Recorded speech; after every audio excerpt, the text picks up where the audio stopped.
समन्ता चक्रवालेषु अत्रा गच्छन्तु देवता सद्दम्मं मुनिराजस्स सुनन्तु सग्गमुखदं ධම්මස්සවන කාලෝ අයං බදන්තා ධම්මස්සවන කාලෝ අයං බදන්තා ධම්මස්සවන කාලෝ අයං බදන්තා නමෝ තස්ස භගවතු අරහතු සම්මා සම්බුද්දස්ස නමෝ තස්ස භගවතු අරහතු සම්මා සම්බුද්දස්ස නමෝ තස්ස භගවතු අරහතු සම්මා සම්බුද්දස්ස. ඒ අපගේ ශාස්ත්‍රු වූ සම්මා සම්බුදුරජාණන් වහන්සේට අපගේ නමස්කාරය වේවා. සුපින්වත්නි, ඔබ හැමදෙනාම මේ මොහොතේ ඊටාම ශ්‍රද්ධාවෙන් ධර්ම ශ්‍රවණය කරන්නටයි බණ අහන්නටයි බලාපොරොත්තු වන්නේ. අද මේ උතුම් දේශනාවේ දායකත්වයෙන් කටයුතු කරන්නේ ගයේන්ද්‍රී අතපත්තු මහත්මිය, මිත්ගමගේ පුතණුවන්, ඉමිත්ගමගේ පුතණුවන් ඇතුළු පවුලේ ශ්‍රද්ධාවන්ත පින්නතුන් එකතු වෙලා අද ලංකාවේ ලෝකේ විශාල පිරිසකට මේ දේශනාව දේශනා කරවන්නට කැප වෙනවා. මේ මැදිරියට බොහොම සීමිත පිරිසක් පැමිණුණාට මේ ධර්ම දාණය විශාල, ඔබ නොහිතන විදිහේ ප්‍රමාණයකට මේ ධර්මය ඇහෙනවා. අපි හිතන්නෙත් නෑ ඇත්තටම එච්චර මේ දේශනා ගැන මිනිස්සු උනන්දුයිද කියලා. නමුත් සාමාන්‍ය ගෙදරක ධර්ම දේශනාවක් කරනවට වඩා දැන් ගෙදරක බණක් කියවුවොත් ඕනනම් මිනිස්සු 100ක් විතර ඉඳී. ඒතකොට ඒ 100 දෙනාට ඕනනම් අපිට ධර්මයේ කියන්න පුළුවන්. පින්වත්නි, ඔබ නොහිතුවාට විශාල දසදහස් ගණනින් විශාල පිරිසක් මේ දේශනාව ශ්‍රවණය කරනවා. ඒ නිසා ඒකෙන් ලැබෙන ධර්ම දාණය බොහෝම සුළුවෙන් සලකන්න පුළුවන් කමක් නැහැ. දැන් බුදුරජාණන් වහන්සේගේ මූලික පණිවිඩයේ ස්වභාවය තමයි Tamanගේ ඇතුළත නිවා ගන්න එක. ඒකට හේතුව පින්වත්නි, ලෝකේ නිවා ගැනීම සම්බන්ධ සාකච්ඡාවක් ලෝකේ කොහෙන්වත් අපට ඇහෙන්නේ නැහැ. හැමදාමත් ලෝකේ අපිට කියන්නේ අවුස්ස ගන්න කියලා ඇතුළ. දැන් මේ කාලේ එළියට ගිහින් බලන්න මිනිස්සු කොච්චර ඇවිස්සීලාද කියලා. ඒ වගේම බලන තැන්වල කොයිතරම් අපිව අවුලවන්න බලාගෙන ඉන්නවද? බලින් හරි ඇවිලෙන්න බලාගෙන මිනිස්සු ඉන්නේ. ඒ කියන්නේ එච්චරට ලෝකේ අපිව අවුස්සන්න අවුලවන්න බලාගෙන ඉන්නවා. නමුත් ලෝකෙක් නිවන්න කවුරුවත් ඇත්තේ නැහැ. තමාව නිවා ගැනීම පිළිබඳව සාකච්ඡා කරන්න කවුරුවත් ඇත්තේ නැහැ. ඒ බුදුරජාණන් වහන්සේ තමයි මානව ඉතිහාසයේ මුල්වරට මේ ජීවිතේදී මැරෙන්න කලින් මේ ජීවිතේදී ඇතුළ නිවා ගන්න විදිය ගැන පැහැදිලි කළේ. ඇයි අපිට එහෙම ධර්මයක් අවශ්‍ය වෙන්නේ? එහෙම එකක් අවශ්‍ය වෙන්නේ පින්වත්නි, මේ ඇවිලිච්ච ලෝකය තුල මේ අභ්‍යන්තරයේ අවුලුවාගෙන ඉන්න තාක්කල් ඉපදෙමින් මැරෙමින් යන දීර්ඝ සංසාරේ ජරා මරණ වලින් අපිව යට වෙලා යනවා. එතකොට මේ ධර්මයත් එක්ක ඉන්න කෙනා නැවත භවයට එකතු නොවි සදාතනික ශාන්තියකටපත් වෙන පණිවිඩයක්. ඒක ලෝකේ රහසක්. ඒක ලෝකේ කවුරුවත් දන්නේ නැති එකක්. ඒ රහස ලෝකයට ප්‍රකට කළේ බුදුරජාණන් වහන්සේ. ඒතර බුදුරජාණන් වහන්සේ අපට අනුදැන වදාළ ක්‍රමයට අපිට ගුණධර්මත් එක්ක එකතු වෙන්න අපිට පුළුවන් වුණොත් අපිට මේ ජීවිතය තුලදී නිවෙන්න පුළුවන්. එතකොට ධර්මයේ ඒ වෙනුවෙන් යෝජනා කරන මූලික ලක්ෂණයක් තමයි පුළුවන් තරම් සිහිය පවත්වන්න කියන එක. මේ මොහොත තුල සිහිය පවත්වලා වඩාත් සතුටෙන් ඉන්න ක්‍රමයක් ගැන බුදුරජාණන් වහන්සේ පැහැදිලි කළා. දැන් බැලූ බැල්මට කෙනෙකුට පේන්නේ මේ අනිත්‍ය ගැන කියපු, දුක ගැන කියපු, මගේ නෙමෙයි කියන අනාත්මය ගැන කියපු පණිවිඩය වුණාට ඒක ඊටාම අසුභවාදී අනවශ්‍ය කතාවක් විදියට ලෝකේ හිතාගෙන ඉන්නේ. ඒක ලෝකේ අනවශ්‍ය කතාවක් විදියට ලෝකේ හිතාගෙන ඉන්නේ. මොකද අනිත්‍ය ගැන කතා කරනවටවත් සමහර ලංකාවේ මිනිස්සු කැමති නැහැ. කියන්නේ ඉච්චරට යාලා අනිත්‍ය කියන්නේ මොකක්ද කියලා දන්නේවත් නැහැ. අනිත්‍යයි කියනකොටම ඕවනම් කියන්න එපා කියනවා. ඒ කියන්නේ ඉච්චරට ගැටෙනවා අනිත්‍ය පිළිබඳව. හේතුව ඒගොල්ලෝ හිතාගෙන ඉන්නවා මේකේ නিত্য සාරයක්, සුඛ සාරයක්, ආත්ම සාරයක් කොහේ හරි ඇති කියලා. නමුත් ඒක හම්බුණ කවුරුවත් නැහැ. ලෝකෙ හැම නිට්ටය සාරයකින් සුඛ සාරයකින් ආත්ම සාරයකින් ඔබට මොනවද හම්බ වෙලා තියෙන්නේ? එතකොට ඒ නිසා තමයි අනිත්‍ය ගැන නිතර කතා කරන්න ඕන. මොකද ලෝකේ පුරාවට තියෙන අනිත්‍යතාවයට පදනම් වෙච්ච ධර්ම නිසා ඒක ගැන අපි ඊටාම් සංවේදී වෙන්න ඕනේ. එතකොට ලෝකේ අනිත්‍ය වීම ඉදිරියේ කිසිම කනස්සල්ලක් නැතුව බොහොම සැහැල්ලුවෙන් ජීවිතේ ගෙවලා දාන්න පුළුවන්. ඒ නිසා පුංචි කාලේ ඉඳලා මේ දරුවෝ පවා හොඳට අනිත්‍ය ගැන ඉගෙන ගන්න ඕන. එතකොට කවදාවත් ජීවිතේ අනාථ වෙන්නේ නැහැ. ඒ කියන්නේ අනිත්‍ය ගැන ඉගෙන ගත්තාම අනිත්‍ය වෙන්නේ නැතුව තියෙන්නේ. නමුත් ලෝකේ අනිත්‍ය වෙනකොට එයා මේක තමයි ලෝකයේ ඇත්ත කතාව කියලා එයාට හෙල්ලෙන්නේ නැතුව ඉන්න පුළුවන්. එතකොට මේ අනිත්‍ය ධර්මයන් ඔස්සේ Tamanට දුක එනකොට මේ දුක කියන්නේ අනිත්‍යතාවයේ මත පිහිටපු ලෝකයට ආවේනික දෙයක් කියලා එයාට උපේක්ෂාවකට එකතු වෙන්න පුළුවන්. ඉතින් මේ බඳු ලෝකයක් කොහොමද මගේ වසඟේ තියාගන්නේ කියලා එයාට පුළුවන් උපේක්ෂාවකට එන්න. එතකොට එහෙම උපේක්ෂාවකට ආවහම ලෝකේ ඕනෑවට වඩා අල්ලගත්ත පුද්ගලයෙකුත් ඒ උපේක්ෂාව මත ඉන්න පුද්ගලයාත් අතර විශාල විසමපාතයක් වෙනසක් අපට දකින්න ලැබෙනවා. එතකොට මේ වෙනසට පුද්ගලයා පත් කරන්නේ බුදුරජාණන් වහන්සේගේ ධර්මයේ. ඒත් එක්කම අපි ඊටාම වැදගත් දෙයක් මතක තියාගන්න ඕන. බුදුරජාණන් වහන්සේ අපට මේ කතාව තේරුම් අරගෙන මේ මොහොතේ ඊටාම සතුටෙන් ඉන්න විදිය කියලා දුන්නා. දැන් ලෝකය දන්නේ කාමයන් ඔස්සේ වින්දනය කරන විදිය. කියන්නේ කැමැත්ත ඔස්සේ කාමී කියන්නේ කැමැත්ත කියන එක. කැමැත්ත ඔස්සේ ලෝකය පස්සේ ගිහින් මිනිස්සු වින්දනයක් හොයනවා. නමුත් කැමැත්ත කියන එකත් ස්ථිර එකක් නෙමෙයි. ඒක මිනිසුන්ගේ හිතේ ඇතිවෙන හැඟීමක්. ඒකයි දේශනාව කියන්නේ නතේ කාම යානි චිත්‍රානි ලෝකේ සංකප්ප රාගෝ පුරිසස්ස කාමෝ කියලා. මහණෙනි මේ කාමය කියන්නේ හිතේ ඇතිවෙන දෙයක්. නතේ කාම යානි චිත්‍රානි ලෝකේ බාහිර චිත්‍රවල කාමී කියලා එකක් නැහැ. එතකොට හිතේ කැමැත්ත ඇති වුණාට පස්සේ කාමයේ කොච්චරද ඇති වුණේ ඒ තාක් කාලයක් දුක ලුහු බඳිනවා. ඒක තමන්ගේ හිතේ ඇති වෙච්ච හැඟීම. හැබැයි දැන් මේ හැඟීම නිකම්ම උපන්නා නෙමෙයි. තමා තුළ පවතින අවිද්‍යා සහගතව ලෝකේ දිහා බලාගෙන ඉන්නකොටයි ඒ පුද්ගලයා තුළ කැමැත්ත ඇති වෙන්නේ. එතකොට මේ උපේක්ෂාවකට ආපු ශ්‍රාවකයාට මේ ලෝකේ කිසිවක් පිළිබඳව විශේෂ හැඟීමක් නැහැ. ඒකෙන් කියවෙන්නේ මේවා පරිහරණය කරන්නේ නැහැ කියලා. දැන් මිනිස්සු දැනුත් දැන් බලන්න මිනිස්සු කොයිතරම් අතෘප්තියෙන්ද ඉන්නේ. මිනිස්සු හිතාගෙන ඉස්සරහට පරිහරණය කරන්න කියලා ඉතුරු කරගෙන ඉන්නවා. දන්නේම නැතුව දැන් සමහර අය භෞතික දේවල් එකතු කරන විදිය දැක්කම හරි පුදුම හිතෙනවා. ඒගොල්ලෝ අවුරුදු 600කට එකතු කරලා ඒත් සංසිඳිලා නැහැ තවම. නමුත් ළඟදී ඔය කොහොම තියාගෙන ළඟදී මැරිලා යනවා. එතකොට මේ මිනිස්සයා හරියට ඒක වියහිදම් කරලා නම් අඩුම කුසලයක් හරි කරගන්න පුළුවන්. එක්ක මිහිදි හරි කාලා ඉඳ තිබ්බා. ඒ මොකක් සමහර මම දැකලා තියෙන එක මුදලාලි කෙනෙක් මට මතකයි හිටියා. අපි දන්න කෙනෙක්. ඒ මහත්තයා හරියට කෑවේ නෑ. එයාට තිබුණ අභිමානය. මොකද්ද? එයාට තිබ්බ අභිමානය තමයි එයා තමයි මේ ප්‍රදේශයට පළවෙනියෙන් වාහනයක් ගෙනත් තියෙන්නේ. පළවෙනි වතාවට. ඊට පස්සේ එයා බොහොම වයෝවෘද්ධයි පහුගිය කාලේ මලා. එතකොට එයා හුඟක් වයසයි. එයාට තිබුණා හම්බුණාම අපිට කතා කරන මේ පරණ දේවල් බොහොම අභිමාණයෙන් මේ මිනිස්සයා කියනවා. ඒ කාලේ මිනිස්සු හැසිරුණු විදිය. එයා වාහනයක් ගෙනාවහම මිනිස්සු වාහනේ පස්සෙන් දුවගෙන ආපු විදිය. ඊට පස්සේ මහත්තයා මට කියලා තිනවා මේ වාහනෙට යන්න තියෙන කොච්චර ආසාවද කියනවනම් හරියට මිනිස්සු බලෙන් බොරුවට ලෙඩ ගන්නවලු. බොරුවට ලෙඩ ගන්නවලු ඒකෙන් රෝහල් ගත වෙන්න පුළුවන් වාහනේ ගිහින් කියලා. ඒ වගේ යාට තිබුණ අමුතු අත්දැකීම් ගොඩක්. ඒතර ඒ ආත්ම අත්දැකීමුත් එක්ක එයාට තිබුණ විශාල ආර්ථික ශක්තිය. ඒවා මිනිස්සයා වියදම් කළේ නෑ. එයා ඒවා පොතක දාගෙන යුතුයකම් එහෙමත් කරන්න ඇති. නමුත් ඒවා තියාගෙන හිටියා. හරි හමං විදියට බෙහෙත් ටිකක් ගත්තේ නෑ. ඒ මිනිස්සයා හරියට ඇන්දේ නෑ.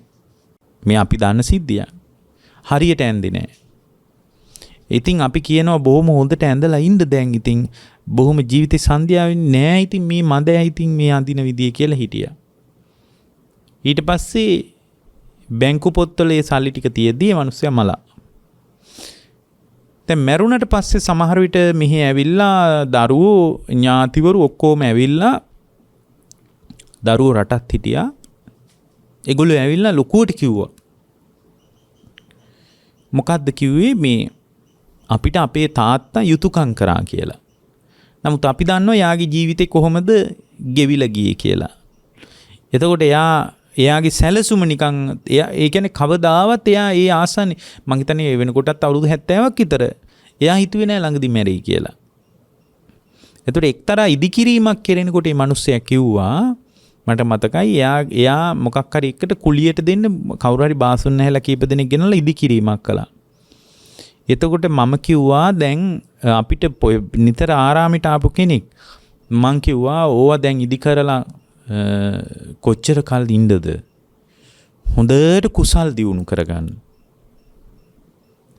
දැන් ඕවා ඉදි කරලා ඔබතුමා මොනවද බලාපොරොත්තු වෙන්නේ? එතකොට එයා කියනවා මම ඕක අවුරුදු 5යි දෙන්නේ. බදු දෙන්නේ අවුරුදු 5යි. එතනින් පස්සේ ස්වාමීන් වහන්සේ මට වෙන සැලැස්මක් තියෙනවා. උඩ තට්ටුවේ වෙන දෙයක්. ඒකයි මම ওই සැබ් එක දාන්නේ. එතකොට එයා අවුරුදු 5කිනුත් මැරෙයි කියලා හිතුවේ නෑ.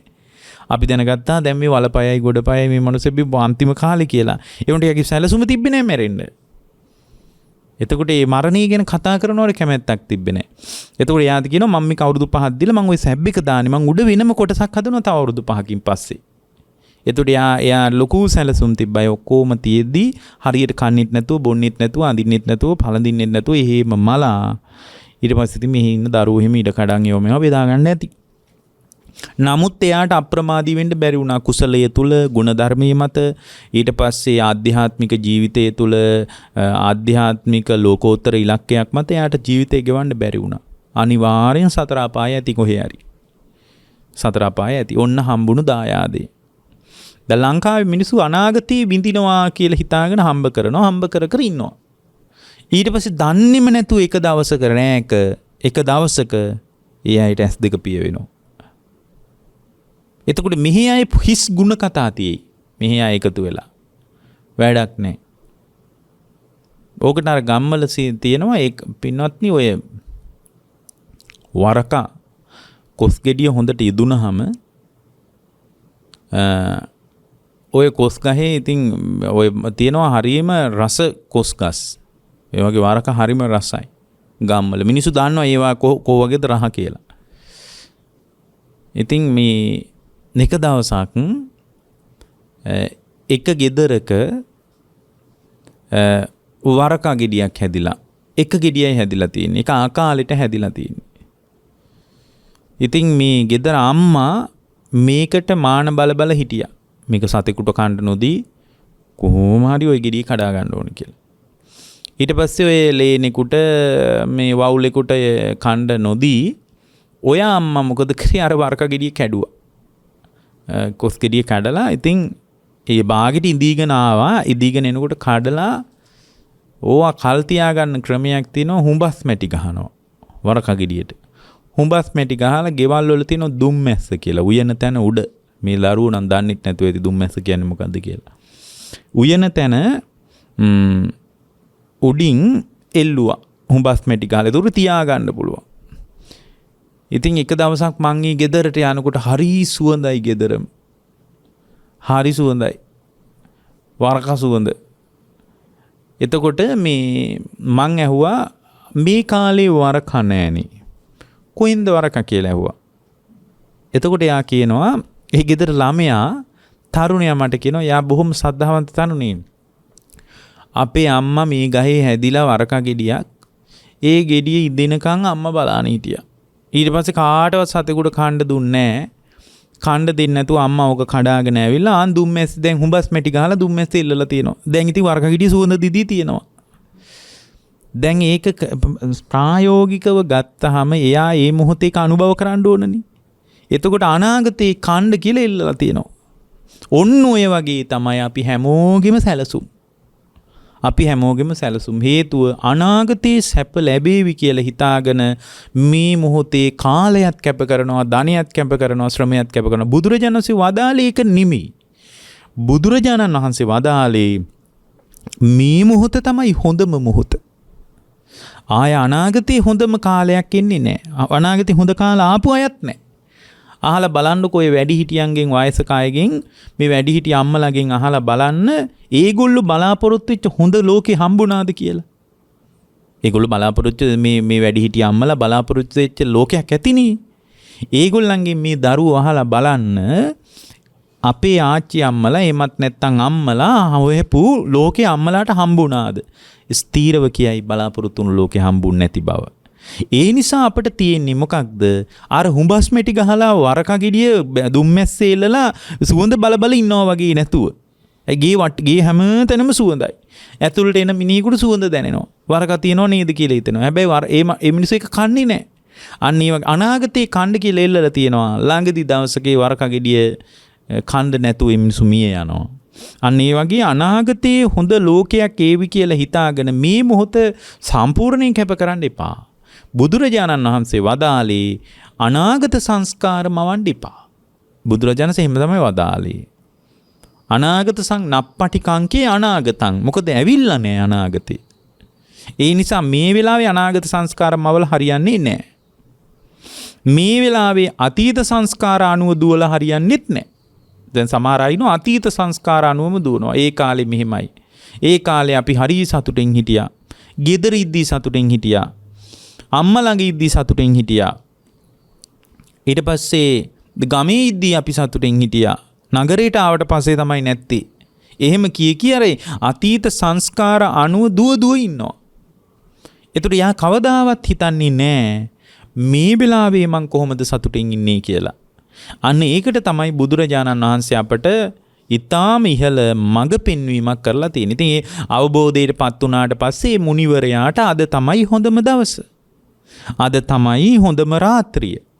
අද තමයි අවසාන භෝජන සංග්‍රහය කියලා හැමදාම හොඳට කන්න. ඒ කියන්නේ හොඳට කන්න කියන්නේ මේ අලුතෙන් ඒවා උයලා කන්න නෙමෙයි. මේ වෙලාවේ උයලා තියෙන ව්‍යංජනයක් දෙකක් නම් තියෙන්නේ බොහොම ගොරෝසු විදියට නම් ඒක හොඳ සිහියෙන් යුතුව හොඳට හිත හදාගෙන ඒක අනුභව කරන්න. ප්‍රණීත භෝජනයටත් ගොරෝසු භෝජනයටත් දෙකටම මැද හිතක් හදාගන්න. ප්‍රණීත භෝජනින් උද්දාමයට පත්වෙන හිතක් හදාගන්න එපා.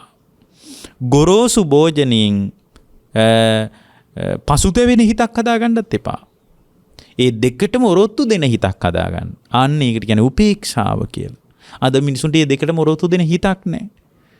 ප්‍රණීත දේවල් වලින් අසීමිත උද්දාමයටපත් වෙනවා. ගොරෝසු දේවල් වලින් හරියට පසුතැවෙනවා. ওই දෙක තමයි අද ඉන්න මිනිසුන්ට තියෙන්නේ. ඔයිට වඩා ලංකාවේ මිනිසුන්ට මොකුත් නැහැ. ලංකාවේ මිනිසුන්ට ඔයිට වඩා මොකුත් නැහැ. ඒ නිසා බුදුරජාණන් වහන්සේ අපට අනුදැන වදාළේ ඔක නෙවෙයි. ඥානවන්තයෙක්ගේ ස්වභාවය ඊට වඩා හාත්පස වෙනස් එකක් ඥානවන්තයෙක්ගේ වැඩේ. ඔකට ලස්සන සූත්‍රයක් තියෙනවා වස්සකාර සූත්‍රය කියලා. වස්සකාර කියන බ්‍රාහ්මණයාට වදාළ දේශනාව. ඒ කාලේ බුදුරජාණන් වහන්සේ වැඩ සිටියේ රජගහනුවර වේළුවනාරාමයේ. එතකොට රජගහනුවර වේළුවනාරාමයේ වැඩ ඉන්නකොට මගධයේ හිටපු මහා ඇමතිවරයා වස්සකාර. මගධයේ හිටපු ප්‍රධාන අමාත්‍යවරයා මහා ඇමති. එයාගේ නම වස්සකාර. එයා බුදුරජාණන් වහන්සේ දා වැඩ හිටිය තැනට හිමීට ආවා. බුදුරජාණන් වහන්සේ වැඩ හිටිය තැනට ඇවිල්ලා බුදුරජාණන් වහන්සේ සමග බොහෝම සතුටු කතාවක යෙදුණා. හරිම සතුටෙන් ආගිය තොරතුරු ඇහුවා. බුදුරජාණන් වහන්සේ ආපු ගමන් කාටවත් බණ කියලා නැහැ. ආව ගමන් කවදාවත් බණ කියන්නේ. ඇයි බණ කියලා වැඩක් නැහැ. ඉස්සෙල්ලා එයාට බණ කියන්න අදාළ පරිසරය හැදෙන්න ඉපේ. අර එක තැනක තියෙනවා බුදුරජාණන් වහන්සේ උදේම දැක්කාද කාටද බණ කියන්නේ කියලා. එතකොට බුදුරජාණන් වහන්සේ දැක්කා බොහෝම දිලිදු මිනිස්සෙකුට හොඳ අවබෝධක් ඥානෙ තියෙනවා. ඒ මිනිස්සයාට උන්වහන්සේ මහා කරුණා සමාපත්තියට සමවදින උදේම නැගිටලා. ඒ මහා කරුණා සමාපත්තියට සමවැදිලා බලනවාද කාටද උදව් කරන්න කියලා. එතකොට උන්වහන්සේ දැක්කා එක්තරා දිලිඳු මිනිසෙක් දරිද්‍රතාවයෙන් පෙළෙන මිනිහෙක් ඉන්නවා. ඒ මිනිසයාට මේ සෝතාපන්න වෙන්න පින තියෙනවා. ඒ මිනිසයාට තමයි අද බණ කියන්න ඕන කියලා බුදුරජාණන් වහන්සේ ඒ පැත්තට එදා පින්නපාතේ ඇවිල්ලා තියෙනවා. ඒ පැත්තට පින්නපාතේ ඇවිල්ලා ඒ ආසන්නයේ තිබුණු ශාලාවක බුදුරජාණන් වහන්සේ වැඩ හිටියා. වැඩ ඉන්නකොට මිනිසුන්ට ආරංචි වුණා භාග්‍යවතුන් වහන්සේ මේ පැත්තේ අද වැඩම කරලා. කොහෙද දන්නේ වැඩ ඉන්නේ කියලා හොයලා බලනකොට ඒක ශාලාවක වැඩ ඉන්නවා කියලා ආරංචි. ඉතින් කලින් බණ අහපු අයත් මෙහි ඉන්න ඇති. ඉතින් මිනිස්සු ඔක්කොම මොකද කරන්නේ? දවල් කාලේ යන්න පටන් ගත්තා මේ පැත්තට. එතකොට ඔය යනකොට අර දිලිඳු මිනිස්සයාට ආරංචි වුණා බුදුරජාණන් වහන්සේ වැඩම කරලා කියලා. එතකොට බුදුරජාණන් වහන්සේ වැඩම කරලා කියලා ආරංචි වෙනකොට යාට අනිත් පැත්තෙන් ආරංචි ආවා ඔයාගේ ගුණික් නැති වෙලා කියලා. එයා කෘෂි කර්මාන්තය කරපු මිනිස්සෙක්. එයාගේ හරක් පට්ටි එක හරකෙක් නැති වෙලා. එතකොට මෙයා දැන් හරි දෙගිඩියාවටපත් වුණා. හරක හොයන්න යනවද බුදුරජාණන් වහන්සේ ළඟට යනවද? බොහොම දිලිඳු මිනිස්සෙක්. සමහරට විශාල හානියක් වෙන්න පුළුවන් වෙන කෙනෙක්ගේ කුඹුරකට එහෙම පැන්නොත් එහෙම ගවයා. ඒ නිසා මෙයා බැලුවා ඉක්මනට ගිහින් හරකව හොයාගෙන ඌව බැඳලා ඉවර වෙලා බුදුරජාණන් වහන්සේ ළඟට යනවා කියලා මේ මිනිස්සයා අර හරක හොයන්න ගියා මුලින්ම. ඊට පස්සේ මේ එදා බුදුරජාණන් වහන්සේ ධර්ම සභාවට එනකොට අර මිනිස්සයා ඇවිල්ලා නැහැ. බුදුරජාණන් වහන්සේ දැනගත්ත එයා එන බව. ඒ නිසා බණ කියන්න ගියේ නැහැ. සාද්ද නැතුව ආගිය තොරතුරු කතා කරගෙන හිටිය අර මිනිස්සයා එනකම්. එතකොට මිනිසුත් බලන්න ඇති මේ අපි දැන් බණ අහන්න ආවේ මේ ආගිය තොරතුරු මහනවා මොකද දන්නේ කියලා මිනිසුත් බලන්න ඇතිනේ. බුදුරජාණන් වහන්සේ එයා එනකම් බණ කියලා නැහෙනි. එයා ආවා. ගවයා හොයාගෙන ඒ ගවයා කණුවක බැඳලා එයා ඉක්මනට දුවගෙන ආවා. දාඩිය දාගෙන අර කූටාගාර ශාලාවට ආවා. එනකොට මේ බුදුරජාණන් වහන්සේ දැනගත්තා මෙයා සෝතාපන්න වෙන්න පින තිබුණාට මිනිහා බඩගින්න ඉන්නේ. හොඳටම කුසගින්නේ. දවල්ට කාලා නැහැ එයා. එයා මුකුත් කාලා හිටියේ නැති නිසා බුදුරජාණන් වහන්සේ මතක් කළා මහණෙනි අර ආපු මිනිස්සයාට ඔය ඇවිල්ලා වාඩි වුණාට එක් කරගෙන ගිහින් මොනවා හරි ඉතුරු වෙච්ච කෑමක් තියෙනවනම් දෙන්න. බඩගිනිය මිනිස්සයාට.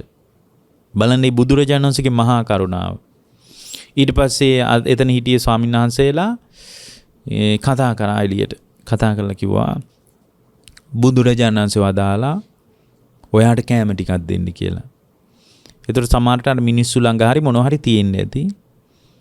ඊට පස්සේ යාට හොඳට කන්න දුන්නා ඉස්සෙල්ලා. ඊට පස්සේ තමයි බණ කිව්වේ. ඇයි? නැත්තම් මේ ධර්මයේ යන්නේ නැහැ ඔළුවට. දැන් මේ වගේ කාලෙකත් ධර්මයේ මනසට යනවා කියන්නේ මහා පිනකට. මිනිසුන්ට කීයක් ප්‍රශ්නද? මේ ප්‍රශ්නාසි මේ ධර්මයක් දියුණු කරනවා කියන්නේ පොඩි දෙයක් නෙමෙයි. දැන් බලන්න මේ කාලේ මෙහිම අරුබුද තිබුණාට මේ පින්නතුන් මොන ප්‍රශ්න තිබ්බත් මේ ධර්මයට වෙන් කරපු කාලය ධර්මයට වෙන් කරපු ඉඩ නතර කරගත්තේ නෑනේ. දැන් අපිට පේනවා මේ ප්‍රඥා නාලිකාවේ මේ මැදිරියට සමහර විට බොහෝ දුර ඉඳලා අනුරාධපුරේ ඉඳලා එනවා මේ කාලේ. බොහොම දුර ඉඳලා අද උදේ දේශනාවට ගාල්ලේ ඉඳලා ඇවිල්ලා තිබුණේ. බොහොම දුර ඉඳලා. එතකොට මේ කාලේ මිනිසුන්ට එහෙම දුර ගෙවාගෙන ඉන්නේ ඒක පහසු දෙයක්ද? නෑ. මොන්න තරම් අපහසුතා එක්කද ඉන්නේ? රත්තරන් වලට වඩා ඉන්ධන වටිනවනේ මේ කාලේ. විශාල කැපකිරීම කරගෙන මිනිස්සු ඉන්නේ ඇයි? ඒ කැපවීමේ තරමට මහා ප්‍රබල කුසලයක් වැඩෙනවා. ඔන්නෝක පස්සේ කරනවා කියලා අතාරින්නේ නැතුව. ඇයි? ඒක ධර්මයට කරන සංග්‍රහයක්. වෙන කාලෙක ධර්මයක් ඒ නිසා මේ කාලේ ධර්මය අහන්න සලස්වන එකත් ධර්මය ඇහෙන එකත් අරුබුද තියෙද්දි නෑ. ඔය ඔක්කොටම වඩා සසර අරුබුදේ විසඳා ගන්න එක වටිනවා කියලා බුදුරජාණන් වහන්සේගේ ධර්මයේ පැත්තට එකතු වෙන එක ඊටත් වඩා වටිනවා පින්වත්නි. ඒක බොහෝම අමාරු දෙයක්. නමුත් ඒ අමාරු වැඩපිළිවෙලට ඔබට මේ අවතීර්ණ වෙන්න ලැබිලා තියෙන්නේ පෙර කුසලතාවයක. අපි ඒ කුසලයට මැරෙන්න දෙන්නේ නැතුව ඒ කුසලතාවය අපි පරිස්සම් කරගන්න ඕන. ප්‍රවේශම් කරගන්න ඕන. එතකොට මේ භාග්‍යවතුන් වහන්සේ රජගහ නුවර වැඩ ඉන්නකොට වේළුවනාරාමේ වැඩ ඉන්නකොට වස්සකාර ආවා. වස්සකාර ඇවිල්ලා ආගිය තොරතුරු කතා කරන්න පටන් ගත්තා. එකපාර බණ ඇහුවේ නෑ. ආගිය තොරතුරු කතා කරන්න පටන් ගත්තා. කොහොම අයිනකින් වාඩි වෙලා ඉතින් බුදුරජාණන් වහන්සේකින් දානි ලැබුණාද කියලා අහන්න ඇති. මේ දවස්වල මිනිසුන්ගේ ගෙවල් වල හොඳට උයලා පිහලා තියනවද කියලා අහන්න ඇති. ඉතින් බුදුරජාණන් වහන්සේනේ දන්නේ ගෙවල් ගානි ගෙපිලි වලින් පිණ්ඩපාත යනකොට මේ මිනිසු කන හැටි. බුදුරජාණන් වහන්සේ හොඳට දන්නවා. ඉතින් මිනිසු විශේෂ සූදානමකින් නෙමෙයිනේ. දානි ලෑස්ති කරලා තියෙන සූදානමකින් නෙමෙයිනේ. එතකොට මිනිස්සු දන්නේ නැනේ මේ පැත්තේ මේ අද ස්වාමීන් වහන්සේලා වඩිනවා බුදුරජාණන් වහන්සේ ඒ මොකක්වත් දන්නේ තියෙන දෙයක් දෙනවා. දාන් කුඩ ටිකක්ද තියෙන ඒ ටික දෙනවා. හිත පහදවාගෙන දෙනවා. ඒක මහා බලවත් කුසලයක්. අනේ අපිට අද දාන් කුඩනේ දෙන්න එහෙම එකක් නැහැ. ඒක ඊටාම ශ්‍රද්ධාවෙන් අද්දකින් කර්මඵල විශ්වාසයෙන් කුසල් සිත් උපදවාගෙන දාන් කුඩ ටික පිදුවාම යාට ඒ කුසලයේ වැඩෙනවා. එහෙම ශාසනයක් අපි ඉස්සරහා තියෙන්නේ. එතන මේ ආගිය තොරතුරු අහනකොට එයා කියනවා බුදුරජාණන් වහන්සේට චතුහිකෝ මයං පෝ ගෝතම ධම්මේහි සමන්නාගතෝ මහා පඤ්ඤං මහා පුරිසං පඤ්ඤාපේම මේ දැන් වසකාර කියන්නේ බුදුහාමුදුරුවන්ට ස්වාමීනි බවත් ගෞතමයන් වහන්සේ මෙතන තියෙන්නේ මේ බවත් ගෞතමයන් වහන්සේ. එහෙම කියන්නේ බමුණෝ හිම තමයි බුදුහාමරට ආමන්ත්‍රණය කරලා තියෙන්නේ. බවත් ගෞතමයන් වහන්සේ. එයා කියනවා බවත් ගෞතමයන් වහන්සේ අපි කරුණු 4කින් සමන්විත පුද්ගලයා මහා ප්‍රඥාවන්තයෙක් කියලයි මේ නගරේ සම්මත කරන්නේ. ඒතර යාට කාරණා 4ක් තියෙනෝනේ. ඒකෙන් තමයි මහා ප්‍රඥාවන්තයෙක් කියලා කියන්නේ. එයාට තමයි මහා පුරුෂයෙක් කියලා කියන්නේ. සමහරට ඒගොල්ලෝ මහා පුරුෂයෙක් කියලා කිව්වේ බමුණන්ට. මහා ප්‍රඥාවන්තයෙක්. ඒතර ඒ ප්‍රඥාවට කාරණා 4ක් තියෙන්න ඕන. කතමේහි චතුහි මොනවද ඒ කාරණා 4? මොනවද ඒ කාරණා 4? ඔන්න මහා දැන් කවුද මේ කියන්නේ? වස්සකාර බුදුහාමුදුරන්ට කියනවා අපි මේ පැත්තේ ප්‍රඥාවන්තයෝ කියලා සම්මත කරනවා. ඥානවන්තයෝ කියලා සම්මත කරනවා. ඒ මිනිසුන්ට කාරණා 4ක් තියෙනවා. ඒ කාරණා 4ෙන් තමයි යා සම්මත කරන්නේ. සමහර රාජතාන්ත්‍රිකව යා සම්මත කරනවා. ඇති උගතෙක් කියලා. පළවෙනි එක ඉදබෝ ගෝතම බහුස්සුතෝ හෝති තස්සේව සුතජාතස්ස. ඔන්න පළවෙනි එක මොකද්ද? බවත් ගෞතමයන් වහන්සේ බහුශ්‍රුතභාවයේ තියෙන්න ඕන පළවෙනි එක. බහුශ්‍රුතයි කියන්නේ බොහෝ ඇසූපිරු තැන් තියෙන්න ඕන. ඒ කියන්නේ මේ කියන්නේ උගත්කම තියෙන්න ඕන කියලා. ඕන ප්‍රඥාවන්තයෙක් කියලා ලකුණු කරන්න. දෙවෙනි කාරණේ තමයි ඒ සුභාසිතයන්ගේ අර්ථය දැනගන්නත් ඕන. සුභාසිතේ ඒ නිවැරදි වචන ඔය මේගොල්ලෝ කියන්නේ මේකේ කියන විදිහට නම් කාට ත්‍රිවේදයේ කාලේ තිබුණු. ත්‍රිවේදයේ පිළිබඳ හොඳ පරිචයක් තියෙන්න ඕනේ. ඒ වගේ හොඳට අර්ථ දැනගන්නත් ඕන. ඒ කියන්නේ බහුශ්‍රුත භාවයක් තියෙන්න ඕන. ඒ බහුශ්‍රුත භාවයත් එක්කම ඒ භාෂිතයේ අර්ථය දැනගන්නත් ඕන. ඒවා විවිධ විදියට විශ්ලේෂණය කරලා බැලීමේ කුසලතාවය තියෙන්නත් ඕන. තුන්වෙනි එක තමයි මනා සිහියෙන් යුතුව බොහෝ කලකට පෙර කළ දේත් බොහෝ කලකට පසුව කළ දේත් නැවත නැවත සිහි කරගන්න පුළුවන් වෙනවා. ඒ කියන්නේ හොඳට මතකයේ තියෙන්න ඕන. ඒකයි මේ කියන්නේ. ඒ කියන්නේ අතීතේ ගොඩාක් දේ දැන් සමහර අයට මතක නැහැනේ. ඒ කියන්නේ දැන් අතීතේ කරපු ඉතාලම හොඳ මතක ශක්තියක් තියෙන්න ඕන. ඒක තුන්වෙනි එක. හතරවෙනි එක තමයි ගෘහස්ත ජීවිතය තුල දක්ෂ වෙන්න ඕන. ගිහි ජීවිතේ දරුමල්ලු හදාගෙන මේ පෞල් ජීවිතේ ගෙවද්දී දක්ෂ වෙන්න ඕනේ. ඒකේ අලස නොවෙන්න ඕනේ. හොඳ ආර්ථික ශක්තියක් ගොඩනගාගෙන තියෙන්න ඕන. ඒ වගේම තමයි උපාය විමර්ශනයක් තියෙන්න ඕන. ඒ කියන්නේ ඒ උපාය කෞශල්‍යයක් තියෙන්නත් ඕන. තමන්ගේ තත්ත්වය පවත්වාගෙන යන්න උපාය කෞශල්‍යයක් තියෙනවා. මෙන්න මේ කාරණා 4 තමයි අපි මේ ඥානවන්තයෙක්ගේ ප්‍රඥාවන්තයෙක්ගේ දේ කියලා කියන්නේ. මොකද්ද? බහුශ්‍රුතභාවයේ තියෙන්න ඕන. ඊට පස්සේ සුභාසිතේ අර්ථය දැනගන්න ඕන. ඒ වගේම තමයි හොඳට මතකේ තියෙන්න ඕන. අති කලින් කාලට වෙච්ච දේ හොඳ සිහියක් තියෙන්න ඕන. ඒගොල්ලෝ කිව්වේ මතකයට. ඊළඟ තමයි ගෘහස්ත ජීවිතය තුළ ශක්තිමත් වෙන්න ඕන. හොඳ උපාය කෞශල්‍යයක් තියෙන්න ඕන. මේ කාලේ මේ වගේ කාලවල කණ්ඩ නැතුව මේ දවස් ගාණක් මෙහෙම මොකක් හරි ප්‍රාර්බුදයක් කෙනකොට එයාට කණ්ඩ නැතුව පාරට වැටෙන මට්ටම නම් තියෙන. එයා ගෘහස්තයේ දක්ෂයෙක් නෙමෙයි. ඒ කියන්නේ මේ ජීවිතයේ උපාය කෞශල්‍යයකින් ඉදිරියට පවත්වාගෙන යීමේ කුසලතා සහිත භාවයේ තියෙන්න ඕන. මෙන්න මේ කාරණා 4 තියෙනවා නම් එයාට කියන්නේ මහා ප්‍රඥාවන්තයෙක් කියලයි. අපි පනවන්නේ යන්නේ එහෙමයි. දැන් මේ කියන්නේ මහා ඇමති. එතකොට මේ ඔබ වහන්සේගෙන් මම මේ අපේ ක්‍රමයේ කිව්වේ ඔබ වහන්සේ මම කියාපු එක පිළිගන්නවා නම් මම කියන එක පිළිගන්නවා නම් ඔබ වහන්සේත් මේක අනුමෝදන් වෙන්න. මං කියන එක පිළිගන්නවා නම් ඔබ වහන්සේත් අනුමෝදන් වෙන්න. අනේ බවත් ගෞතමයන් වහන්සේද මගේ වචනේ අනුමෝදන් වෙත්වා. අනුමෝදන් වෙත්වා. මගේ වචනේ ප්‍රතික්ෂේප කළ යුතු නම් භාග්‍යවතුන් වහන්සේ මගේ වචනේ ප්‍රතික්ෂේප කරන සේක. බලන්න එයාගේ නිදහස් මතේ. අපි ප්‍රඥාවන්තය කියන්නේ මෙන්න මේකට තමුන්නාසේ පිළිගන්නවා නම් පිළිගන්න. පරිණාම ප්‍රතික්ෂේප කරන්න. එතකොට බුදුරජාණන් වහන්සේ කියනවා උන්වහන්සේ දේශනා කරනවා නීවකෝ ත්වාහම් බ්‍රාහ්මණ අනුමෝදාමි නෑ මම නම් ওই වගේ එකක් අනුමෝදන් වෙන්නේ නෑ. බ්‍රාහ්මණී මම නුඹේ වචන අනුමෝදන් වෙන්නේ නෑ. දැන් සනසන්නවත් මේ කියන්නේ. නීවකෝ ක්වාහං බ්‍රාහ්මණ අනුමෝදාමි නෑ මම නම් ඔක අනුමෝදන් වෙන්නේ නෑ. පටික්කොස්සාමි මම හැබැයි ප්‍රතික්ෂේප කරන්නෙත් නෑ. අන්න මඳහත් සිත. මං ඔක අනුමෝදන් වෙන්නෙත් නෑ. මං ඔක ප්‍රතික්ෂේප කරන්නෙත් නෑ. හැබැයි අපි ප්‍රඥාවන්තයෙක් කියලා කියන කාරණා හතරක් තියෙනවා. අන්න ඒක තමයි වැදගත්ම දේ. අපි ඔය වගේ වන්නේ මේ ප්‍රඥාවන්තයෙක් කියලා කියන්නේ. දැන් අදත් මේවට නෙමෙයිද ප්‍රඥාව කියලා කියන්නේ. හොඳට ඉගෙන දැන් අපි හිතමු යා මහාචාර්යවරයෙක්. එතකොට තමයි ලකුණු ටික දාන්නේ. යාට එතකොට තමයි වටිනාකම යන්නේ. හොඳට ආර්ථ සල්ලි භාගේ තියෙන හොඳ සල්ලිකාර මිනිස්සෙක්. එතකොට යාට ඒ කුසලතාවයට තමයි අපි හිස නමන්නේ ගරු කරන්නේ. ඒ වගේම තමයි හොඳට මතකේ තියෙනවා. අතීතේ සිද්ධි. දැන් අපි ඔය කියන්නේ ඕක ගැන දැනගන්න පුළුවන් අන්න රහවලකින් පොඩ්ඩක් අහලා බලන්න. එයා ඉතින් හැම දෙයක් ගැනම දන්න කෙනෙක් කියලා කියනවා. ඒ කියන්නේ අර හොඳට මතකයි. එතකොට යාට සමාජ අධ්‍යක්ීම් තියෙනවා නම් අපි යා හිතනවා මේ ප්‍රඥාවන්තයෙක් කියලා කියනවා.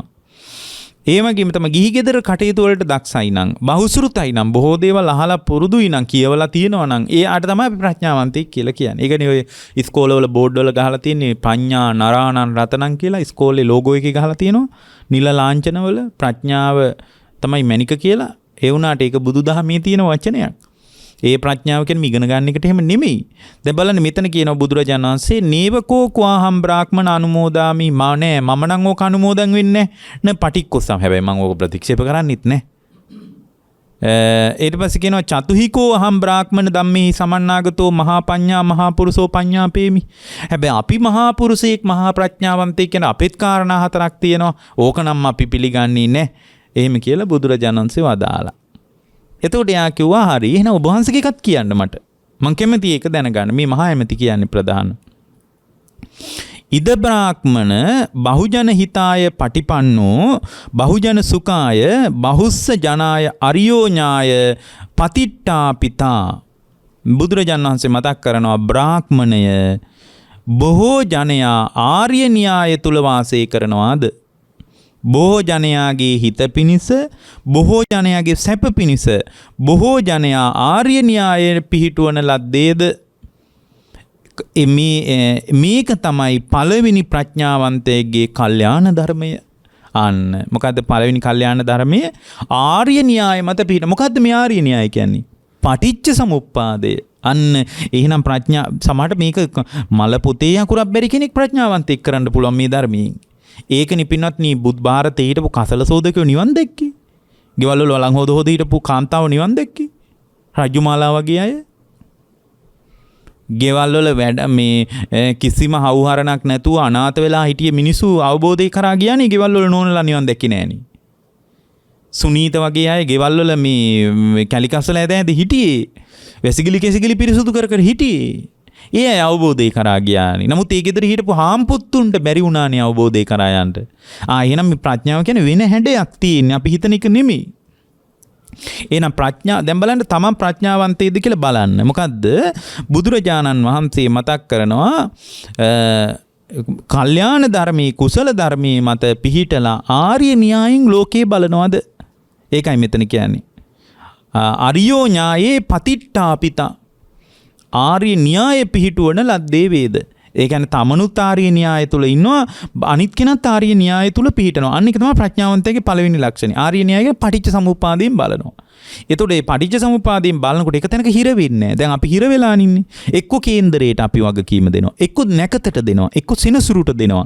ඇයි ආර්ය න්‍යායෙන් බලන්නේ? ආර්ය න්‍යායෙන් බලනකොට පේනවා ඔක්කොම ජරා මරණ දුක ඇති වෙන්නේ අම්මා නිසාවත්, තාත්තා නිසාවත්, ස්වාමියා නිසාවත්, බිරිඳ නිසාවත්, කවුරුත් නිසා නෙමෙයි. ලෝකේ ජරා මරණ දුක හටගන්නේ ඇයි? උපන් නිසා. අන්න ජාතිපච්චය ජරා මරණ ශෝක පරිදේව දුක්ඛ දෝමනස් උපායාස. ඔක්කොම උපන්නේ උපදුනේ ඇයි? විපාක පිණිස කර්ම සකස් වුන නිසා. භවපච්චය ජාති. ඇයි විපාක පිණිස කර්ම සකස් වුනේ? උපාදාන පච්චය භව. හිත බැඳුණු නිසා. ඇයි උපාදානෙ උනේ? තණ්හා පච්චය උපාදාන. හිතේ තණ්හාව හටගත්ත නිසා. ඇයි තණ්හාව හටගත්තේ? වේදනා පච්චය තණ්හා. ලෝකෙ විඳින්න ගියා. ඇහෙන් රූප විඳින්න ගියා. කනෙන් ශබ්ද විඳින්න ගියා. නාසයෙන් ගඳ සුවඳ විඳින්න ගියා. දිවෙන් රහ විඳින්න ගියා. කයෙන් පහත විඳින්න ගියා. විඳිනකොට තණ්හාව ඇති වුණා. විඳිනේවට විතරයි තණ්හාව ඇති වුනේ. දැන් ඔබට කවදාවත් ඔබ අහලා නැති සින්දු ගැන තණ්හා හිතිලා තියෙනවද? දැකලා කවදාවත් දැකලා නැති රූප ගැන ඔබට රූප තණ්හාවක් තියෙනවද? නෑ. විවිධ ධම්ම තණ්හාව තියෙන්න පුළුවන්. මෙන්න මෙහෙම රූප තියෙනවා නම් අනේ එහෙම රූප තියෙනවා නම් හොඳයි. එතන තියෙන ධම්ම තණ්හාව. දැකපු නැති රූප ගැන ඔබට කවදාවත් රූප තණ්හාවක් උපදින්නේ නෑ. හය පැත්තකින් තණ්හාව උපදින්නේ. රූප තණ්හා, ශබ්ද තණ්හා, ගන්ධ තණ්හා, රස තණ්හා, පොට්ටබ්බ තණ්හා, ධම්ම තණ්හා කියලා හය පැත්තකින් තණ්හාව උපදින්නේ. එතකොට හය පැත්තෙන් තණ්හාව උපදින්නේ ඔබ අත්දකින්න ලෝකයේ තුල විතරයි. එතකොට එහෙනම් ඒක තමයි කියන්නේ වේදනාපච්චය තණ්හා. විඳින දෙයටයි තණ්හා උපදී. ඇයි මිනිස්සු වින්දනය කරන්නේ? මිනිස්සු වින්දනය කරන්නේ පස්සපච්චය වේදනා. ස්පර්ශ වුණොත් විතරයි විඳින්නේ. ඇහෙන් රූප දැක්කොත් විතරයි රූපේ විඳින්න පුළුවන්. දැක්ක නැති රූප විඳින්න බෑ. දකින්න මට්ටමට කියන ස්පර්ශය කියලා. ඇහැයි රූපයයි ඇහි විඥානය තුන එකතු වෙන එක. ඇයි ස්පර්ශ වුනේ? ස්පර්ශ වුනේ සලායතන පච්චය පසු. ඇස කියලා ආයතනයක් තිබ්බ නිසා ඇහි ස්පර්ශ වුනේ. ඇහැක් නැත්තම් කොහොමද පින්නොත්නේ ඇහි ස්පර්ශයක් හටගන්නේ? සලායතන පච්චය. ඇයි සලායතන ඇති වුනේ? නාම රූප පච්චය සලායතන. නාම රූප කියලා ධර්ම දෙකක් ඇස සම්බන්ධව එකතු වුණා. ඒකයි වින්දේ. ඇයි නාම රූප ධර්මයන් හටගත්තේ? විඥාන පච්චය නාම විඥානයක් පැහැගෙන තියෙනවා. විඥානයක් නැත්තම් නාම රූප ධර්මයන් පහළ වෙන්නේ නිකන් රූපේ විතරයි තියෙන්නේ. ඒකයි මැරුණට පස්සේ දර කඳක් විසි කරලා දැම්මා වගේ එහෙම ගිහින් විසි කරලා දාන්නේ. ඇයි විඥානේ නැති වුණොත් නාම ධර්මයන්ගේ පහළවීමක් සිද්ධ වෙන්නේ නැහැ. රූපේ තියෙන ওই විදියට. එතකොට විඥානයක් බැසගන්නේ ඇයි? සංකාරපච්චය විඥාන. සංස්කාර වලට අනුව, පිනට අනුව, පවට අනුව, ධානයට අනුවයි විඥානයක් බැහැගන්නේ. ඇයි මිනිස්සු පිනුයි පවුයි ධානයි කර කර ඉන්නේ? සාසර ගැන දන්නේ නැතිකමයි. නැත්තම් පින් කර කර දිව්‍ය ලෝකේ යන්නවත් ප්‍රාර්ථනා කරන්නේ. මේ සංසාරේ කියන්නේ මොකද්ද කියලා හරිය හැටියටම තේරුණොත් එහෙම මිනිහෙක් පින් කර දිව්‍ය ලෝකේ යන්නවත් ප්‍රාර්ථනා කරන්නේ නැහැ පින්වත්නි. සංසාරේ කියන්නේ මොකද්ද කියලා දන්නවනම්. මිනිස්සු ඔක්කොම සංසාරය ගැන නොදන්නාකම නිසාමයි මිනිස්සු පිනුත් කරන්නේ. පව් කරන්නේ කොහොමද නොදන්නාකමට? පින් කරන්නෙත් නොදන්නාකමට. පින්වත්නි, ඒකයි කියන්නේ අවිජ්ජා පච්චය පුඤ්ඤාභි සංඛාරා. අවිද්‍යාව නිසායි පින් කරන්නේ කියලා කියන්නේ. එතකොට පිනත් අතහැරලා දානවා මේ ලෝකේ සසර හැඩේ දැනගත්තම. දැන් මනුස්ස ලෝකෙට එන්නේ පිනකට. මේ අපි මනුස්ස ලෝකේ උපන්නේ පවකට නෙමෙයි, පිනකට. නමුත් මනුස්ස ලෝකේ මොනතරම් දුක තියෙනවද? ප්‍රිය විප්‍රයෝග දුක, අප්‍රිය සම්ප්‍රයෝග දුක, යම් පිච්ඡන්න ලැබෙති තම්පි දුක්ඛම් ප්‍රාර්ථනා කරණේව නොලැබීමේ දුක. ඒ වගේම පින්වත්නි ජාති දුක, ජරාවට පත්වීමේ දුක, ව්‍යාධි දුක, දන්නේම නැතුව ලෙඩවීමේ දුක. සමහර විට ඔබයි මායි මෙතන වාඩි වෙලා හිටියට අපි දෙන්නම දන්නේ නැහැ ඇඟ ඇතුලේ බරපතල පිළිකාවක් වෙනි තත්ත්වයක් පබා අපි තුල වර්ධනය වෙලා එක පාරටම එක පරීක්ෂණයකින් සමහරට කිසිම ඉහෙන් බහින රෝගයක් නැතුව රෝහල් ටිකින් එක වාර්තාවකින් ඔයාට මෙන්න මෙහෙම ප්‍රශ්නයක් තියෙනවා ඔය ඇඟ නම් මෙඩිකල් තියන්න බෑ කියලා ආරංචියක් ඇහෙන්න බැරි කමක් නැහැ. අනේ ඔයා අසුභවාදී කතා කියන්න එපා හාඳුරණී කියලා කිව්වට වැඩ නැහැ. ඒක තමයි ලෝකයේ ඇත්තම කතාව. ඒක ඔබටත් විය හැක, මටත් විය හැක. අපි දෙන්නට මොන තරම් දුකක්ද මේක? මේ පිනට පහළුණු මනුස්ස ලෝකේ මෙපමණ දුකක් නම් නිරේ දුක කොපමණ නැද්ද? പ്രേත ලෝකේ දුක කොපමණ නැද්ද? තිරිසන් ලෝකේ දුක කොපමණ නැද්ද? කුරුල්ලෙක්ගේ දුක ඔබට පේන්නේ කුරුල්ලෙක් අත්තටු ගහලා දඟලන එක විතරයි. ගිරවෙක්ගේ මම දැක්ක මේ ළඟදී හරියට මිනිස්සු වට වෙලා කෑ කොස්සන් දෙනවා. එතන මේ කූඩුවක් ගෙනලා මිනිහෙක් ගිරවෙක් දාලා ඒ ගිරවන් කතා කරනවා. මිනිස්සු හරියට වට වෙලා ෆොටෝ ගන්නවා, වීඩියෝ කරනවා. මේක පාරක හන්දියක. මම මේ වාහනේ යන ගමන් දැක්ක සිද්ධියක්. එතකොට එතන මේ ගිරවෙක් ගෙනල්ලා ගිරව් දෙන්නේ ගෙනල්ලා ඒ ගිරව් දෙන්න කූඩුවක දාගෙන මිනිස්සෙක් ඉන්නවා. ඒක වටේට මිනිස්සු එකතු වෙලා ඒ ගිරව් දෙන එක එක විවිධ අර ඒ මිනිස්සයා පුහුණු කරපු වචන කියනවා. ගිරවෙකට එහෙම ප්‍රඥාවක් නැහැ කතා කරන්න. මොකද මේ අපි කතා කරන්නේ පින්වත්නි විතක්ක ਵਿਚාරවල විතක්ක ਵਿਚාර නිසා අපි කතා කරන්නේ. විතක්ක ਵਿਚාර සංසිඳුනාම වචී සංකාර සංසිඳුනා කියලා අපි කියන්නේ නිරෝධ සමාපත්තියට සමවදිනකොට. කාය සංකාර කියන්නේ ආස්වාස ප්‍රාස්වාසයේ, වචී සංකාර කියන්නේ විතක්ක ਵਿਚාර වලට. එතකොට මිනිස්සු විතර්ක කර කර විචාර තමයි කතා කරන්නේ. ආවට ගියට වචනේ ඉන්නේ. එතකොට මේ ගිරව් කතා කරන්නේ යාට පුහුණු කරලා ඒ ගිරවට. ඒතර ඒක වටේට මිනිස්සු එකතු වෙලා මේ තරුණ තරුණියොත් එකතු වෙලා ෆොටෝ ගහනවා. කුරුල්ලෙක්ගේ දුක දන්නේ නැතිකම. සමහර මිනිසුන්ට අනේ මටත් ගිරවෙක් වෙන්න තියෙනවා නම් කොච්චර හොඳයිද කියලා කියනවා. මටත් කුරුල්ලෙක් වෙලා අහස ඉගිලිලා යන්න තියෙනවා නම් කොච්චර. කුරුල්ලෙක්ගේ දුක දන්නේ නැතිකම. කුරුල්ලෙක්ගේ දුක පින්වත්නි ඔබ දන්නවද? ඔය කුරුල්ලන්ගේ ශරීරයේ ආහාර ජීර්ණ පද්ධති වේගින් දිරවන විදියට හැදිලා තියෙන්නේ. රෑ එළි වෙනකොට පින්වත්නි වේල් 7-8ක් බඩගින්න ඉන්නවා කුරුල්ලෙක්. ඔබට පුළුවන් එක වේලක් දැන් දවල්ට කන්නේ නැතුව ඔබට රැයට කන්නත් අමාරුයි. එක වේලක් කන්නේ නැතුව ඔබට ඉන්න පුළුවන්ද? එක වේලක් කන්නේ නැතුව ඔබට ඉන්න අමාරුයි. හැබැයි පින්වත්නි කුරුල්ලෙක් එළි වෙන මොකද ඒගොල්ලන්ගේ ආහාර ජීර්ණ පද්ධති වේගින් දිරවනවා. ඔය එච්චර ඒ කය ඊටාම සියුම් බර අඩුයි. ඒ මොකද පියාපත්වල බරින් ඒගොල්ලෝ යන්නේ. ඔය කුරුල්ලෙක්ගේ ශරීරය වේගින් දිරවන ආහාර ජීර්ණ පද්ධතියක් තියෙනවා. එතකොට මේ වේගින් දිරවනකොට එළි වෙනකොට පින්වත්නි වේල් 8ක් 10ක් විතර බඩගින්න ඉඳලා උදේට ඒකයි එළි ඉර පායගෙන එනකොටම කුරුල්ලෝ කෑ ගහන්නේ ඒකයි. අම්මි ගෙවල් වල පොඩි උන් හැරවන්න නෙමෙයි කුරුල්ලෝ කෑ ගහන්නේ. මිනිස්සු කියනවා ආම් පුතේ කුරුල්ලෝ සින්දු කියනවා අහන්න කියලා. මොන සින්දුවක්ද කුරුල්ලෙක්ගේ දුක දන්නවනම් මිනිස්සු කියයි කුරුල්ලෙක් කතා කරන්න පුළුවන් නම් කියයි මොන සා දුකක්ද මං විඳින්නේ කියලා. මිනිසුන්ට ඒ කියන්නේ මිනිසුන්ට පේන ටික නෙමෙයි ඇත්ත කතාව. දැන් කපුටෙක් පින්වත්නි කපුටෙක් එළි වෙනකොට වේල් 25කට වඩා බඩගින්න ඉඳලා. කපුටෙක් ගන්න කෑම වේගයෙන් පිච්චිලා යනවා. කපුටෙක්ගේ ඇඟේ අධික උෂ්ණත්වයක් තියෙනවා. අධික උෂ්ණත්වයක් තියෙන කපුටෙක්ගේ ඇඟේ. ඒ අධික උෂ්ණත්වයට ගත්ත කෑම ඕන කෑමක් දිරවනවා ඉක්මනට. ඒකයි කපුටෙක් පහන් තිරයක්වත් තියන්නේ නැත්තේ. ඒ පෙරේතකමට නෙමෙයි ගන්න කෑම ඒ පමණින් දිරවල යනවා. රැයට කපුටෙකුට කෑම හොයාගෙන යන්න බෑ. රෑ වෙනකොට කපුටෙකුට කෑම අපිට නම් මොනවා හරි ගෙනත් තියාගන්න පුළුවන් ගෙදර. රෑ මැද බඩගින්නක් ආවොත් පොඩි බඩගින්නට එකේ කෑම තියෙන කඩවල් වල.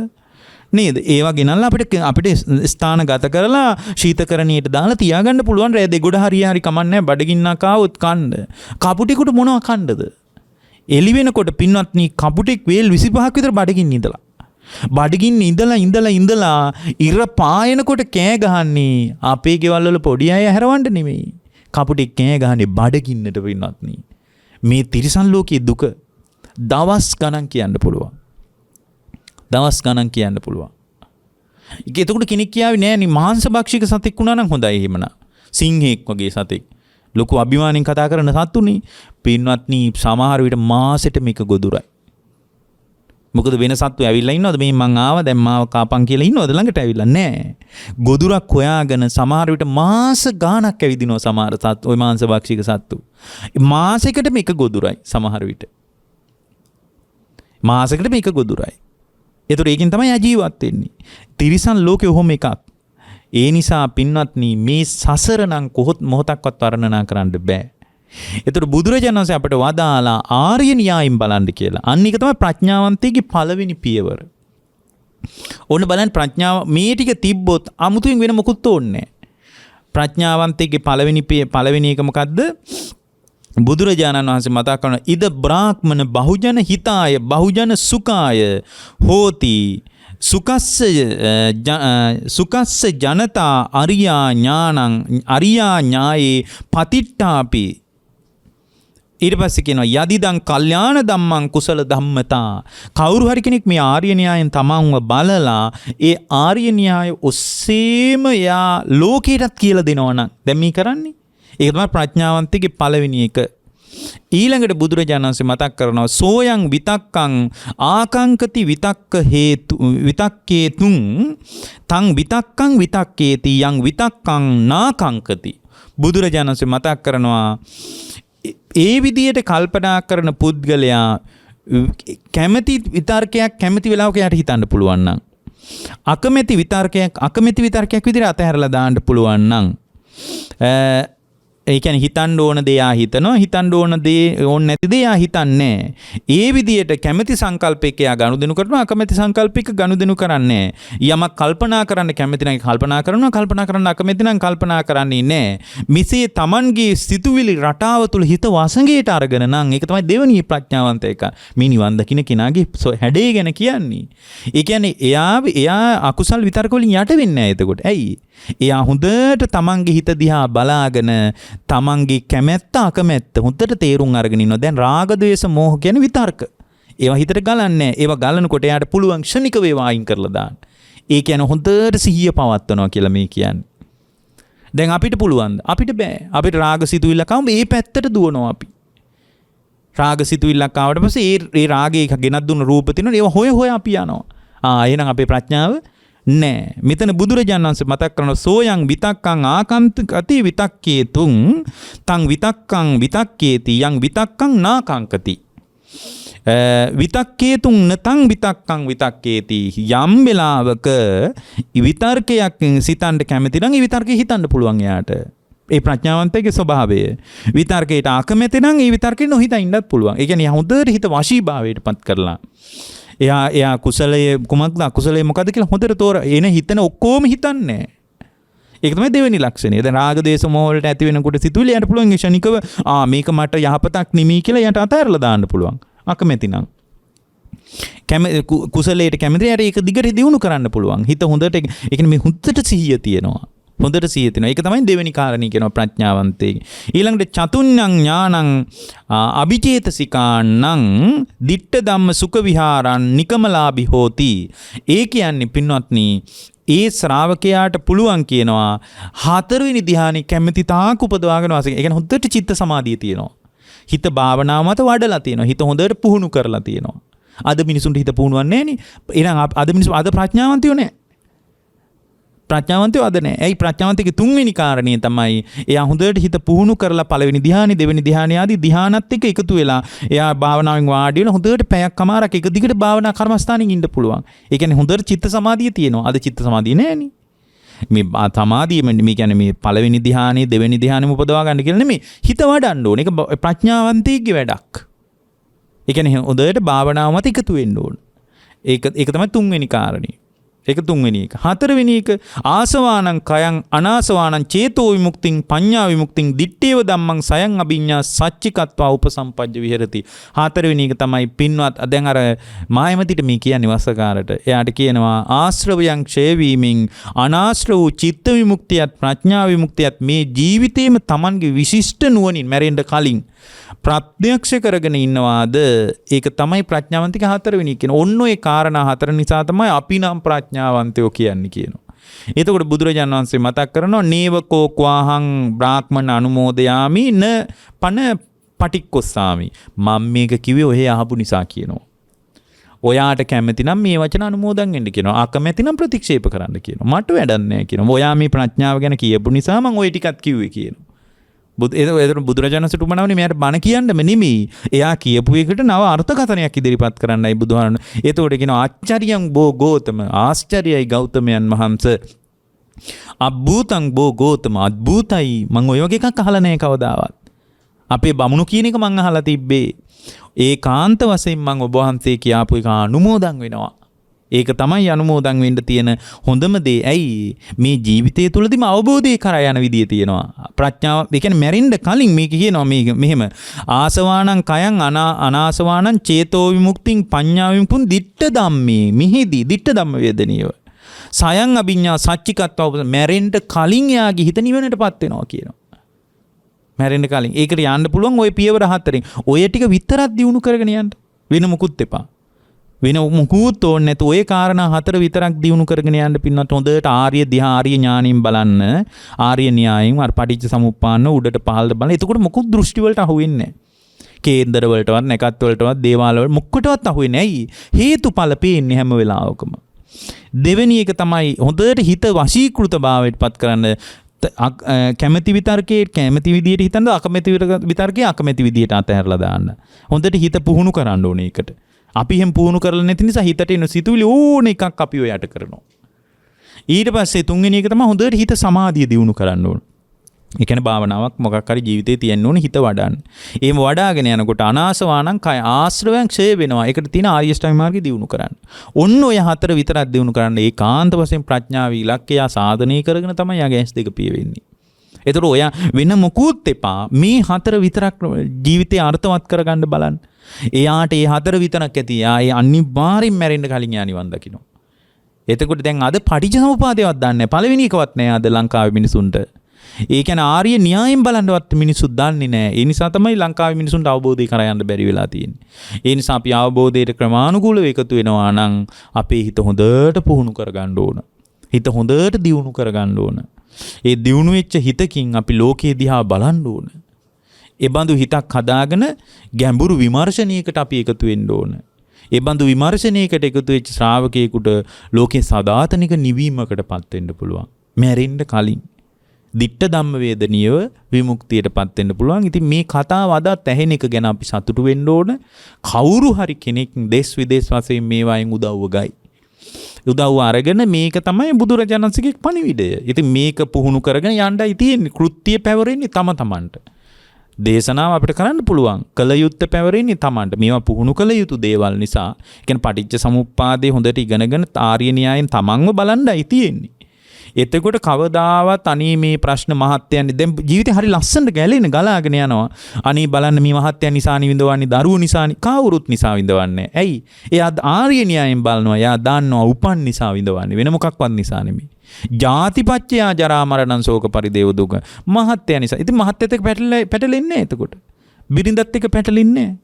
දරුවොත් එක්ක පැටලෙන්නේ නැහැ. ඒවත් දකින්නේ පුරාණ හේතුඵල විදියටයි. ඉතින් එතකොට කොච්චර නිවෙනවද බලන්න එතනම. එහෙනම් අපිට තියෙනවා ධර්මයේ පුහුණු කරගෙන ඉදිරියට යන්න. ඒ පුහුණු කරගෙන ඉදිරියට යන ශ්‍රාවකෙක් විදියට සැබෑ ආධ්‍යාත්මික නිවීමකට එකතු වීම පිණිස මේ පැයක ධර්මානුශාසනාව ඔබ හැම දිනාටම උපකාර වේවා කියලා අපි දේශනාව නිමාවටපත් කරනවා.